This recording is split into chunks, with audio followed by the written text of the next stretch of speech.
Hey, okay, I'm going to make this kind of a quick video, especially for what I'm going to show you. But, oh, hey, look at that, showing, speaking of. Another piece of Stacy's fine artwork there in the background. Anyway, what we're going to do our video on today is my go bag. And remember that it's designed to work in tandem with my war belt. So if you see a weird or obvious gap, go back and look at my video of the war belt. It'll be contained in there. So if I have both of those items on me, I have an amazing setup. I could go for probably close to a week. This is the 72 hours, haul your ass home, don't stop to even look back, be as quiet and as quick as you can, low sound signature, all of those things. So that's what this is going to entail. So if my war belt isn't with me, I still have 72 hours of operability, significant medical, fire, water, shelter. The other thing you're going to have to keep in mind is living in western Montana, I deal with a lot of varying weather conditions. Everything from during the day lately has been in the 90s all the way to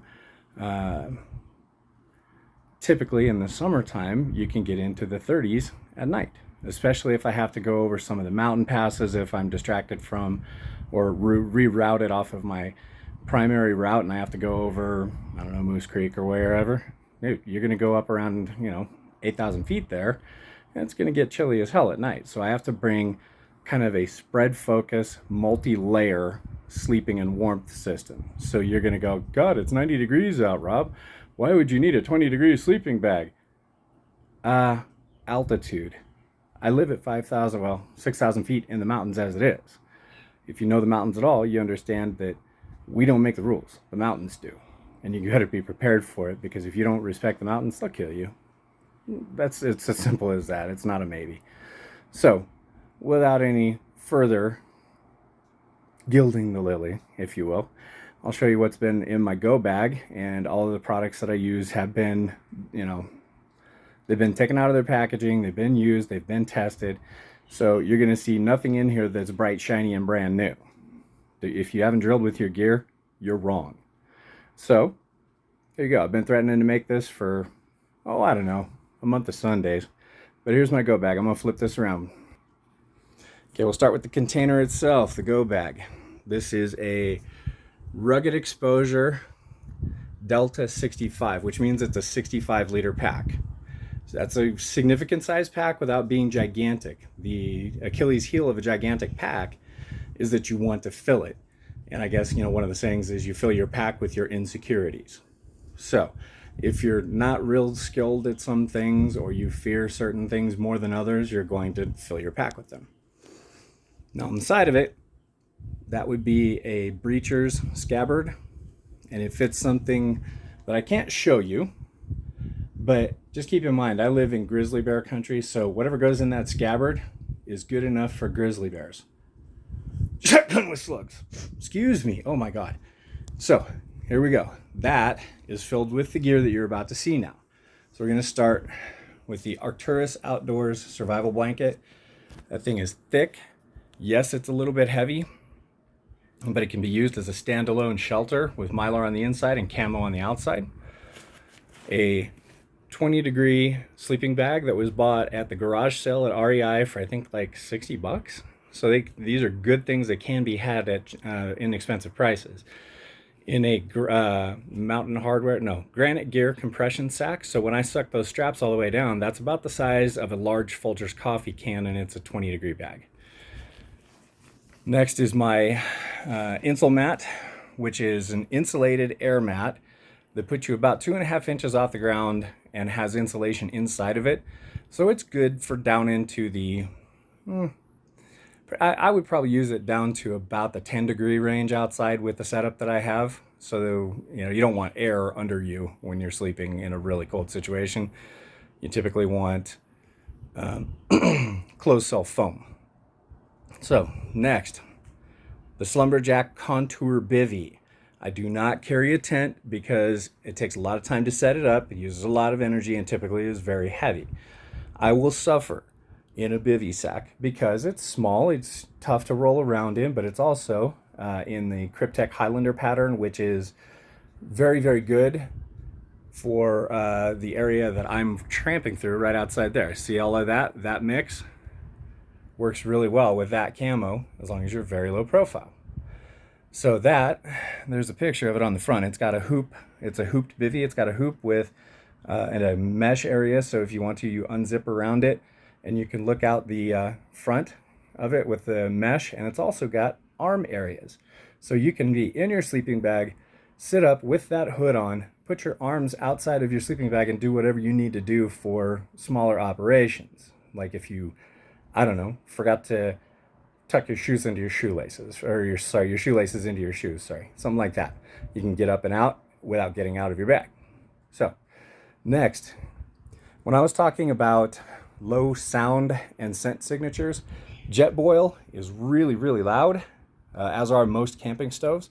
So I chose a different option. This is something that my brother Mark and I went round and round about, and I finally caved in and got one, and I absolutely freaking love it. It's technology that's been around since World War I. It's an Esbit alcohol burner stove. So it will burn pretty much anything that's flammable and liquid, including your basic, what do you call it, hand sanitizer. You can burn that in there. Actually, it's one of the longest burning things in there. I typically carry a few ounces of fuel. What is that? That's, if I remember right, that's about 12 ounces of denatured alcohol. And you can scam whatever else you want out of cars or whatever. Raid somebody's shed for their gasoline. That can be used with gasoline, but there you go. That typically goes with me. And the cook kit is actually really cool. It's got a good pot with measurements. Measurements on the outside. Some of them are still stuck in the metrics. So there you go. It tells you it's 42 ounces. It also has a smaller pot or cup that goes in on top of that. You can use that. And then it's got that you put your cook stove down in there, light it, and put the pot on top. And the pot actually nestles in the holder, so it's nice and solid. Okay, so the fuel that I've got in there is about enough for 3 days of 3 boils. So you can even purify water if you don't have time to stop, but we'll get to water purification in a minute. Here's the other thing that you got to bow down to when you're in grizzly country. You got to have enough rope to make yourself a bear bag. You get yourself in a survival situation, you have to cook somewhere you shouldn't, and you add a bear, yeah, that's a bad night, man. So also, there is a cap that makes your flame adjustable on your alcohol stove. Nice little touch there, Esbit. You can just move that lid back and forth and simmer with it if you got to. I'm not going to take that much time myself personally. You come down here, one of the things that makes the alcohol stove more efficient, especially in high wind or really cold conditions, I added a windscreen. It's nice and tall, the pot fits inside of it, it's huge. I could even probably build a small fire inside of it, it's that big. It's about, when it's all assembled and all clipped together, it is about maybe 14 inches across. So then I keep with the cook kit some nice spearmint tea and a little bit of sugar so that you can have a nice hot morale boosting beverage if you have the moment for it. Then you got the Yuko Stormproof matches with a striker on the outside and actually 2 more on the inside. These are the ones I told you about that you can douse in water and they will relight themselves. Oh look, a ferro rod with extra paracord on it. Oh look, it's been used. So ferro rod, just in case all your matches get wet, broken, they're too old, whatever, that'll never age out on you. There you go. So for food, my typical loadout is I do 3 of the Mountain House meals because the water in that will make this plus a cup of tea very quickly when you boil it, about 42 ounces total. So biscuits and gravy, awesome. Chili mac I've never tried. My daughter says it's wonderful. And then the chicken teriyaki, which I've tried, which is good. A little bit of snack food there, that Safe Catch ahi that you saw in my war belt. Well, I got a little more in my pack, and a Zip Fizz, which you've seen. Because when you're addicted to caffeine like I am, you're going to need a little bit of caffeine in the mornings just to get you rolling. And of course, not to get a headache. So we move on. Always have a compass to go with your maps, which I'm not going to show you. Now, it's not a great compass, but I am so intimately familiar with my area of operation, which you should be too, that I don't need perfect headings. I know which drainages cross to where. I know... shut up, guinea fowl. I know basically where I am no matter what. If I'm within a 10-mile radius, I can find my way home. So these are some quick draw cables. So if I were setting up the Arcturus as a standalone shelter, I would run a single line as a ridge pole, and then I would use these 4 and some sticks or rocks to stake it down. The other thing I have is 4 more of these quick locking night eyes carabiners that also are self-tightening. So if you pull on this after it's mounted, you can tighten it down on any stake. And then I've got 2 spare S carabiners from Night Eyes. So it's all inexpensive, but I've got 8 different ways to tie something down and tighten it off without having to tie any fancy knots or dick up my ropes. So quick and slick, right? Next, we're going to cruise to medical. I have a SAM splint that's the correct size for wrists or ankles because I've got bad ankles, as I told you in the other video. So if I break it, I'm going to need to fix it. That's my trauma kit, my stop bleed kit with all kinds of things in it. It's very, very similar to the Bear Fac. Also to the, that's actually right between the Bear Fac and the Bare Minimum. So got that. That rides with me to work, and I take it in with me to my office, back out to my car every night. So that's always with me. Even if I don't have my war belt with my Bear Fac on it, I've got that, which has got 99.9% the capability of the Bear Fac. The only thing it doesn't have is the nasopharyngeal airway and the Surgiloop for it. But I don't reckon if I'm running solo that I'm really going to be putting a nasopharyngeal airway in on myself. Bad idea. I don't know. Anyway, if it came to it, I could probably try. Next, little toiletries kit. Got some lip balm so you all smooth when you go make it home and kiss your lady when you're all muck and muscle and you give her a kiss and say, hello, I made it. Then you've got those toilet paper tablets that I showed you before right there. I got about 14 of those in there, so that's good for cleaning dishes, and a separate group of them for wiping yourself, taking care of business. Okay. Next is one of my older pieces of gear. That's a Goal Zero solar charger system. It's about 6 watts, has multiple ports, including a 12-volt port, so you can charge your car with it. If your car's got dead battery. This cord drops into here, and this is your Nomad, your Guide Plus, 10 Plus, which is right now got 4 AAA batteries in it, and I've got 3 AA batteries here. I need to find the 4th. It's driving me batshit. So if I had to, I could still complete the circuit, but I need to. And that comes with something that's really handy that I probably would never use if it was a high stress situation, but it's a really bright stick light, multiple LEDs, that plugs into the top of your battery pack. Let's see here. There you go. Plugs in the top of your battery pack. You can turn it on. This also has a flashlight function. It has a single LED little bulb right there that... Let's just see if I can turn it on for you.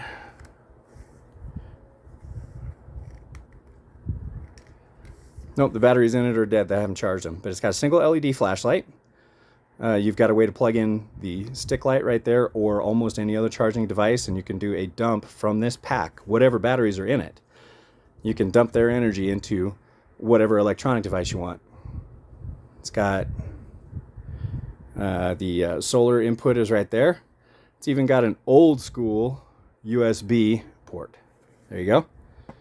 But it's about 6 watts, and that is enough to charge all of those batteries and a cell phone at the same time in under 2 hours, in my experience, if you're not running some ridiculous Apple, 3 billion volt battery in your phone or whatever. It'll still get the job done because you can dump all of that in and then hook your Apple up to this for the last couple hours of the night and you'll be great. Next, my lighting. The Black Diamond Storm Lantern has, it's up to 400 lumens on that thing. It has a red light setting, a green light setting, and a blue light setting, all out of one colored LED, so that you don't ruin your night vision if you're just dinking around or if you're undercover. Keep that thing undercover, and it runs really good. It's even got a touch on the side, a touch area where I can turn it on simply by touch. You can also lock it. Spare paracord. Oh, locking function is important because that's going to get bashed around in your pack a lot as you're moving. So you don't want to accidentally turn it on and find out that you've trashed your batteries, which it takes 4 AAAs. Which, by the way, there's 4 AAAs right there. So we can recharge and reuse those and throw them in the headlamp. Okay, we've got about 30 foot of paracord there, again, for various horseshit uses. Anything, everything. Geez, you can disassemble it and make fishing line. You can tie things together, all kinds of stuff. I mean, that's a lot of utility. Everybody who knows paracord knows it's great. Next is a gift that my friend Austin gave me, and it is a St. Christopher's medal. Right there, silver St. Christopher's. It comes with me at all times. It's got a desiccant in there, so if it gets wet, it doesn't get too tarnished. But St. Christopher was the patron saint of children and travelers, as I recall. Gave it to me on my wedding day. Hell of a good friend. Austin, if you're watching this, awesome gift. Thank you. Next, for water purification on the go, for if you're hauling ass, this is called the Grail GeoPress. Essentially, you take this portion, you pull it out, and there's a sleeve. You fill this with dirty water, put the sleeve back in on top, and you press, and there's a filter in here that presses it all the way through, and you're going to get about 24 ounces of water in typically under a minute and a half, right around a minute and a half if you put any grunt into it at all. You just press it like a coffee press. So, next we come over here to the Oh My God beater blade. The top's Kumatakri, and you can see she's been smashed around, beat around, used a lot. One of the reasons I chose it is it does have this drop for if you had to have a bow drill there. Good sharp knife, great beater, excellent weight, 1/4 inch thick. You're gonna have a hard time smashing that. You're gonna have a hard time damaging it, is what's gonna be difficult. You can cut down, I've done 4-inch through logs with it. I've batoned, I've beaten the piss out of things, and things still razor sharp, holds an edge. The only thing I gotta say, guys at Tops, please do a better sheath next time. That's like a $200 knife with a $10 sheath, man. Come on, guys. Anyway, next down the line that goes in this pouch on the sheath, just a little Bear Grylls ferro rod in case I've lost my other one. Also has a little whistle in case you desperately need it and you actually want to be found. And typical dryer lint right there. Dryer lint, and that ferro rod has started fires for me on multiple occasions. So, I guess to wrap it all up, the essential weight of all of this in that bag is right around 45 pounds, which I can move right along with. I can haul. If I choose to put my water bladder in there or any of my Nalgene's or anything like that, it'll add some significant weight, whatever the water is. But I choose not to do it that way. I go with this right now because there's water for now all around on all 3 of my routes. So scoop, chug one, scoop, store one, and put it in the side of the pack and go. But there you go. That's around 45 pounds of get home fast with plenty of calories, plenty of shelter for variable conditions, which you're going to run into up here in the mountains, and just a tiny bit of technology. I don't really rely heavily on technology, just to charge a battery or 2 to run my phone and or my watch. You know, no big deal. So, just to close this out, that rides with me in my vehicle to and from work, typically undercover. Oh, did I forget to mention what all of that stuff is sitting on? I did. A whoopee. Dude, I forgot about the ever-present whoopee. So that goes in the same pouch in the bottom of this with my bivy, my sleeping bag, my sleeping mat, and my whoopee.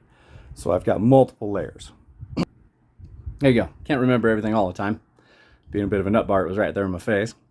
Anyway, so if you see anything in my gear that you want to go ahead and have me demonstrate, hey, I'm willing to do a demonstration or a gear review and show you how it works and see if it's going to be right for you.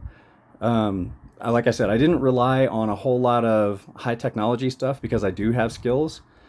I also know my area of operation and I know how wicked it can get up here. So that kit right there, the sleeping kit, is good for probably right down to about 10 below, depending on where I am. If I manage to find a small shelter of some sort, like a narrow cave, shallow cave or something like that, and slide into that and then pull my bag in front of me, it increases the warmth even further. So essentially it's a good spread focus get home bag, 72 hours in any conditions. So there you go. If you have any questions or you want me to demonstrate something, let me know, guys. Talk to you later. Bye.